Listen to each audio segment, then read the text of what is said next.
Hoy nos metemos de lleno en una obra que fue una verdadera bomba filosófica, La sociedad abierta y sus enemigos, de Karl Popper. Y bueno, vamos a empezar con la primera parte de nuestro análisis. A ver, empecemos con esto que es clave. Popper no arranca su libro echándole flores a los grandes filósofos. No, para nada. Empieza con una advertencia. Nos dice que tenerles demasiada reverencia a veces puede ser peligroso. Para entender de verdad la fuerza de este libro, su pasión, tenemos que viajar en el tiempo, al momento exacto en que se escribió. Es que, a ver, lo de Popper no fue un simple ejercicio académico en una torre de marfil. Fue una respuesta, una defensa urgente de la civilización, justo cuando las ideologías totalitarias amenazaban con destruirlo todo. Él se puso a buscar de dónde venía intelectualmente toda esa catástrofe. Y su investigación lo llevó a un lugar que de verdad nadie se esperaba.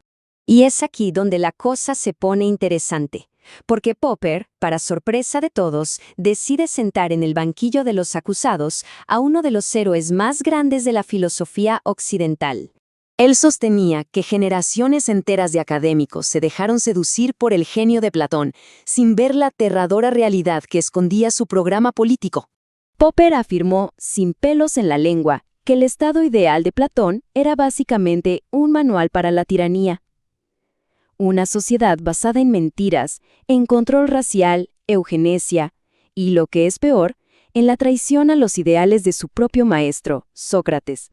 Para entender el contraste, escuchemos primero el espíritu de la democracia ateniense en palabras de Péricles. Esta era la idea contra la que Platón estaba reaccionando.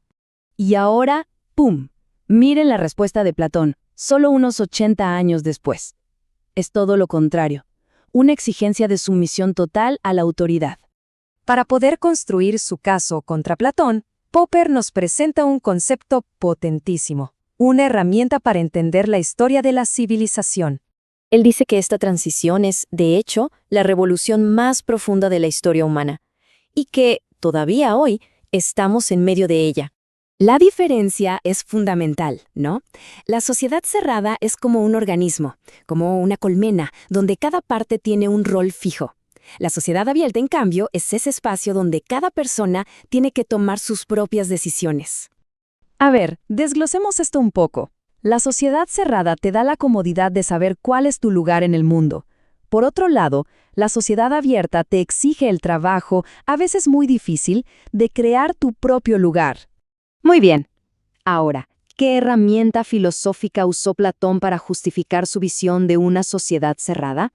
Popper la identifica y le da un nombre: historicismo. Este concepto es clave. El historicismo es creer que la historia tiene un destino, que sigue unas leyes. Para Platón, esa ley era la de la decadencia continua. Él creía que hubo una forma perfecta del Estado en el pasado, y que todo cambio, desde entonces, es para peor. Y esta manera de pensar te lleva derechito a un programa político. Porque si el cambio es malo, la función principal del Estado es detenerlo. ¿Y cómo? Pues a cualquier costo para la libertad individual. Y esto implicaba diseñar un Estado completamente rígido. Exigía clases sociales bien separadas, control estatal sobre la vida de la gente, censura de las artes y las ideas, y aislamiento económico para que no entraran influencias de afuera, o sea, la sociedad cerrada en su máxima expresión. Entonces, si todo este sistema de Platón fue una reacción contra la libertad, esto nos lleva a la conclusión final de Popper en esta primera parte de su obra. Es que la libertad en la sociedad abierta no es fácil. Crea tensión, crea ansiedad, y con eso, un anhelo profundo de que alguien más se haga cargo, de que alguien más tome las decisiones. Y esta lucha, claro, no terminó con Platón. El libro de Popper se divide en 2 volúmenes. El primero, que es el que hemos visto, se centra en el influjo de Platón. Pero el segundo analiza cómo esta misma idea resurgió mucho después, con el historicismo moderno de Hegel y Marx. Y esta es la idea con la que debemos quedarnos por ahora. Para Popper, Platón no fue un soñador inocente. Fue el genio intelectual que encabezó la primera gran rebelión en contra de la libertad. El trabajo de Popper nos deja con una pregunta que sigue siendo tan relevante hoy como en 1945. Ante los desafíos, ante la incertidumbre, ¿se elige el difícil camino de la libertad o se empieza a soñar con la idea de volver a la jaula?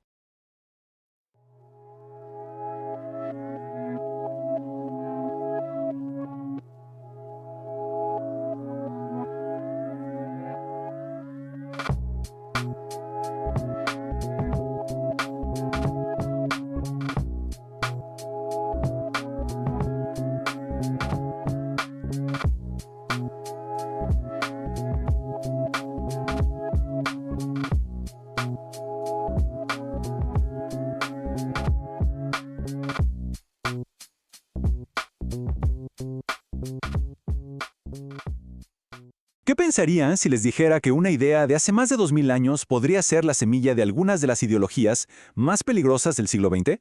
Bueno, según el filósofo Karl Popper, es justo ahí, en la filosofía de Aristóteles, donde podríamos encontrar las raíces del totalitarismo. Hoy vamos a desentrañar esta conexión que de verdad es fascinante. Para quienes ya nos acompañaban, retomamos justo donde lo dejamos. Esta es la segunda parte de nuestro clavado a la sociedad abierta y sus enemigos de Popper. Ya vimos a Platón, y ahora le toca el turno a su discípulo más brillante y, según Popper, mucho más influyente, Aristóteles. Y para que entendamos la magnitud de lo que está en juego, empecemos con esta frase de Walter Lippmann. Popper nos está metiendo en un debate filosófico que tiene consecuencias muy, pero muy reales. Un cisma, una fractura en el pensamiento que, según él, tiene raíces increíblemente profundas. A ver, este es el plan de vuelo. Primero, vamos a ver cómo pinta Popper a Aristóteles. Después, nos meteremos con su idea de destino y de ahí vamos a conectar los puntos hasta las raíces del historicismo. Y para cerrar, vamos a poner frente a frente su método con el de la ciencia moderna. Ok, entramos de lleno al argumento de Popper. Y aquí, Aristóteles no es simplemente el que vino después de Platón, no. Es la figura clave cuyas ideas, una vez que las ordenó y sistematizó, tomaron un camino que su maestro, probablemente, nunca se hubiera imaginado. Fíjense, la perspectiva de Popper sobre Aristóteles es fundamental para todo esto. No lo ve como un gran creador de ideas nuevas, sino más bien como un organizador genial. Un tipo que tomó el torbellino de ideas de Platón, a veces brillantes, a veces contradictorias, y las puso en cajitas, dándoles un orden supermetórico. Es que el contraste es tremendo. Mientras Platón era pura tormenta, pura pasión, con esos relámpagos de genialidad y un conflicto trágico en su interior, Aristóteles era, digamos, la calma chicha, un pensador de juicio equilibrado, de seca sistematización. Para Popper, esta diferencia de carácter lo explica casi todo. Y esta cita de Gompers, le da justo al clavo, ilustra perfecto la crítica de Popper. Porque, a ver, Aristóteles fue tutor de Alejandro Magno, nada menos, y sin embargo parece que nunca entendió la revolución que estaba ocurriendo frente a sus narices, el ascenso de Macedonia, que iba a aplastar a la ciudad-estado griega. En lo político, Aristóteles fue muy parecido a su maestro. Fue él quien le dio forma y sistema a la idea de que la esclavitud era algo natural. Su estado ideal, era básicamente un sistema feudal, donde una élite gobernante vivía del ocio, sin trabajar. Por eso, obvio, los esclavos y la gente que producía cosas quedaban fuera de la ciudadanía. Pero ojo, más allá de la política, fue una de sus ideas filosóficas la que, según Popper, plantaría una semilla peligrosísima. Y aquí está, la idea que lo cambia todo. Aristóteles le da una vuelta de tuerca radical al pensamiento de Platón. Reemplaza ese pesimismo, esa idea de que todo se va degenerando, por un optimismo total basado en algo que se llama teleología. La idea de que todo, absolutamente todo, tiene un propósito, un fin, un destino. El concepto clave aquí es la causa final. Pensemos en una bellota. Su causa final es convertirse en un roble. Para Aristóteles, esto no es una posibilidad, es su destino, es el propósito que está escrito en su esencia misma. Aquí la diferencia es como la noche y el día. Para Platón, el cambio es triste, es alejarse de un pasado perfecto. El bien está atrás. Para Aristóteles, el cambio es progreso, es avanzar hacia la realización de tu verdadera esencia. Por lo tanto, el bien siempre está delante, al final del camino. ¿Y cómo pasa todo esto? Aristóteles nos habla de potencialidad y actualidad. Una semilla es un árbol en potencia. El cambio es simplemente la actualización de ese potencial que ya trae adentro, como un programa. La esencia entonces funciona como un motorcito interno que empuja a cada cosa hacia su destino final. Bueno, y aquí es donde Popper traza una línea directa que cruza 2000 años de historia. Porque este optimismo, esta idea de un desarrollo inevitable hacia un fin que ya está escrito, para él es la mismísima semilla del historicismo, una filosofía que florecería muchísimo después con Hegel. Popper destila esta lógica aristotélica en 3 pasos, 3 doctrinas historicistas. Primero, si la esencia se revela al desarrollarse, entonces para conocer a una nación tienes que ver su historia. Segundo, si el cambio solo es el despliegue de un potencial, entonces la historia no es una cadena de accidentes, sino un destino que no se puede evitar. Y tercero, y aquí viene lo más grave, si esa esencia tiene que realizarse, entonces la afirmación del propio ser para alcanzar ese destino se convierte en un deber, justificando la dominación sobre otros para lograrlo. Y esta frase, que Popper le atribuye a Hegel, es como la prueba de fuego de toda esta conexión.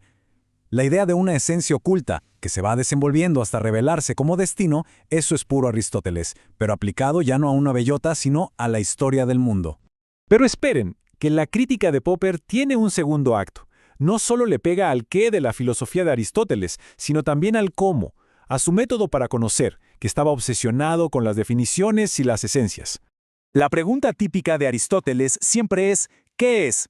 Cuando pregunta ¿qué es un potro? No quiere una descripción, quiere capturar su esencia verdadera, lo que no cambia. Para él, el conocimiento era como construir un gran diccionario de estas definiciones perfectas.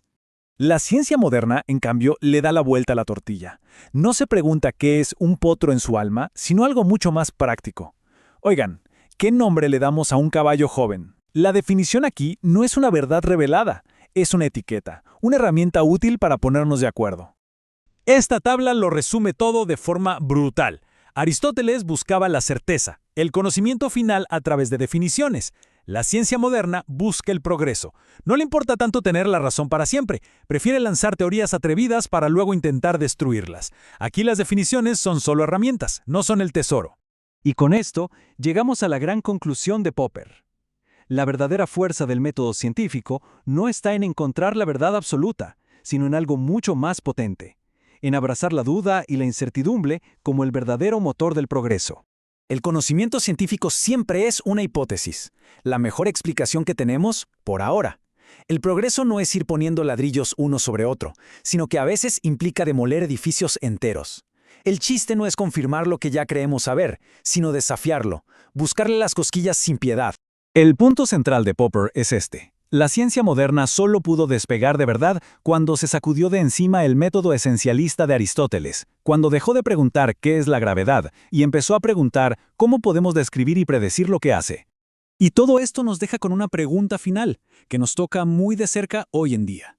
Si la búsqueda de esencias, de destinos inevitables, puede ser tan peligrosa como sugiere Popper, ¿cómo le hacemos para enfrentar los grandes debates de hoy, sociales y políticos, sin caer en la trampa de creernos dueños de la verdad absoluta? Una buena idea para quedarnos pensando.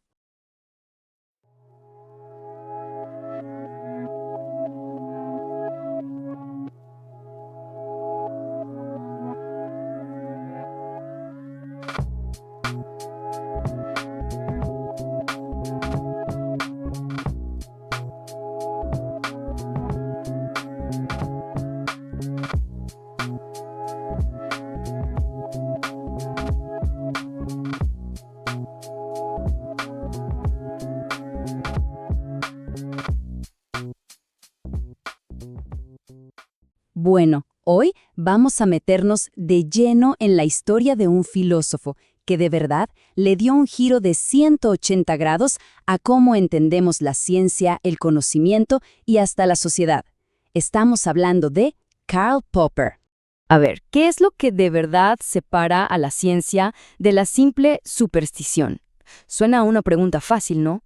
Pues la respuesta que dio Karl Popper en el siglo XX fue en una palabra revolucionaria. Sacudió los cimientos de la filosofía de la ciencia. Y para entender de dónde salen estas ideas tan potentes, tenemos que viajar a la Viena de principios del siglo XX.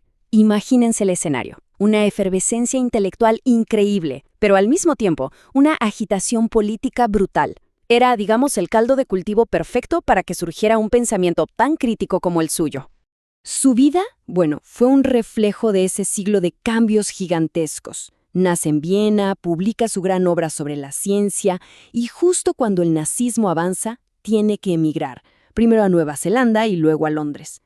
Toda esta trayectoria, marcada por la sombra del totalitarismo, lo llevó a enfrentarse a dos problemas gigantes, dos preguntas clave, una sobre la ciencia y otra, muy conectada, sobre la política. Aquí empieza el primer gran problema. Siendo joven, Popper veía que había teorías muy de moda, como el psicoanálisis de Freud o el marxismo, que parecían tener una explicación para absolutamente todo, y le llamaba la atención que sus seguidores veían confirmaciones de la teoría donde quiera que miraran. Todo encajaba, todo lo confirmaba. Y aquí está el contraste que a Popper le pareció fascinante. Por un lado, teníamos a alguien como Einstein. Su teoría de la relatividad hacía predicciones súper arriesgadas, muy específicas. Si una de esas predicciones fallaba, ¡pum!, la teoría entera se venía abajo. Pero por otro lado, estaban el psicoanálisis o el marxismo. Daba igual lo que pasara, siempre se podía interpretar de una forma que encajara con la teoría. Eran, en cierto modo, inmunes a cualquier crítica, y eso, para Popper, era sospechoso. Así que Popper se hizo una pregunta clave. ¿Cómo puede una teoría decir que es científica si no hay nada, absolutamente nada, que pueda demostrar que está equivocada? Esta duda lo llevó a lo que él llamó el problema de la demarcación, o sea, el reto de trazar una línea, una frontera clara entre lo que es ciencia de verdad y lo que es, pseudociencia. Y su solución fue un giro total de perspectiva. Dijo, olvídense de buscar pruebas que confirmen una teoría. La verdadera marca de la ciencia, lo que la hace especial, no es que se pueda demostrar que es verdadera, sino que se pueda, potencialmente, demostrar que es falsa. A este principio lo llamó falsabilidad. Y ojo, esto iba totalmente en contra de lo que pensaban los filósofos más importantes de su época, el Círculo de Viena. Ellos estaban obsesionados con la verificación, con acumular pruebas a favor. Popper les dijo, no, el camino es al revés. Lo que tenemos que hacer es buscar activamente la refutación, intentar tumbar nuestras propias teorías. Pensemos en el ejemplo clásico para que quede súper claro, la afirmación. Todos los cisnes son blancos. Podemos pasar toda una vida viendo cisnes blancos, miles, millones, y eso nunca va a probar al 100% que la afirmación es verdadera. Siempre podría haber uno que no hemos visto. Pero, y aquí viene la magia del asunto, solo necesitamos ver un cisne negro, uno solo, para destruir esa afirmación por completo. Listo, se acabó. Esa es la idea central, el poder de la falsación. Entonces, para Popper, la ciencia funciona más o menos así. Empezamos con un problema. Proponemos una teoría audaz, una conjetura, para resolverlo. Luego, la parte más importante. Intentamos eliminar los errores, la criticamos sin piedad, la ponemos a prueba. Y de ese proceso, casi siempre, surge un problema nuevo, más interesante. Es un ciclo que nunca termina. La ciencia para él no se trata de coleccionar verdades absolutas, sino de irnos acercando a la verdad a base de limpiar el camino de errores. Bueno, ya vimos el primer problema, el de la ciencia. Ahora vamos al segundo, que es igual de importante, la política. Porque Popper, y esto es genial, aplicó exactamente la misma lógica crítica al mundo de la política. Un mundo que él veía con sus propios ojos caer en la oscuridad del totalitarismo en Europa. Popper atacó con todo una idea que llamó historicismo. ¿Qué es eso? Es la creencia de que la historia sigue unas leyes fijas, predecibles, como si fuera una ciencia exacta. Él veía esta idea en filósofos como Platón o Marx, y argumentaba que esto es peligrosísimo, porque si un régimen cree que conoce el final de la historia, se siente con el derecho de sacrificar a la gente de hoy en nombre de esa utopía del mañana. Un precio terrible. Entonces, ¿cuál es la solución? Pues la propuso en su libro más famoso sobre política, La sociedad abierta y sus enemigos. Lo escribió en el exilio, en plena Segunda Guerra Mundial, y es una defensa increíblemente poderosa de la libertad. La sociedad abierta, como la llamó, es básicamente el equivalente político de su idea de la ciencia.